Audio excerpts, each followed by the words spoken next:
এই বেকার ভাতা যেটা বলা হচ্ছে, এই বেকার ভাতা পেয়ে কি আপনারা খুশি, সন্তুষ্ট?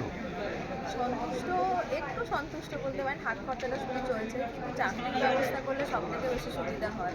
অন্য টাকায় তো কারোর আর সংসার চলবে না। যেটা আপনি চাকরি ব্যবস্থা করলে অনেক সবাই এত যে বেকার আছে ছেলেমেয়ে, তাদের একটু ভালো হয়, সুবিধা হয়। মুখ্যমন্ত্রী দিচ্ছেন বলে কি আপনারা নিতে এসেছেন?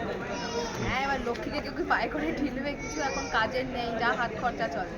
যদি একটু চাকরিতে একটা পরিণত হয়, সেটা খুব ভালো হয়। যেমন তোমার কোয়ালিফিকেশন বলো, তোমার কোয়ালিফিকেশন তোমাকে আমি চাকরি। একটা বিএসসি নার্সিং পড়াশোনা করেছি। সিট খুবই কম আমাদের গভর্নমেন্টে, তো আমি এখনো পর্যন্ত গভর্নমেন্টে চাকরি পাইনি। এক্সামও হচ্ছে প্রায় 3-4 বছর ছাড়া ছাড়া, তো সেই নিয়ে প্রবলেম হচ্ছে। 1500 টাকাতে সন্তুষ্ট থাকবেন বলছেন? না, অবশ্যই আমি চেষ্টা করব, কিন্তু আমাদের যেন সিট একটু বাড়ানো হয়, পরীক্ষার যেন এই পরীক্ষাগুলো একটু তাড়াতাড়ি হয়, পরীক্ষা তো হয় 3-4 বছর ছাড়া আপনারা ছাড়া। কর্মসংস্থান চাইছেন? অবশ্যই আমরা কর্মসংস্থান চাইছি। কি নাম? আমার নাম শিল্পা অধিকারী।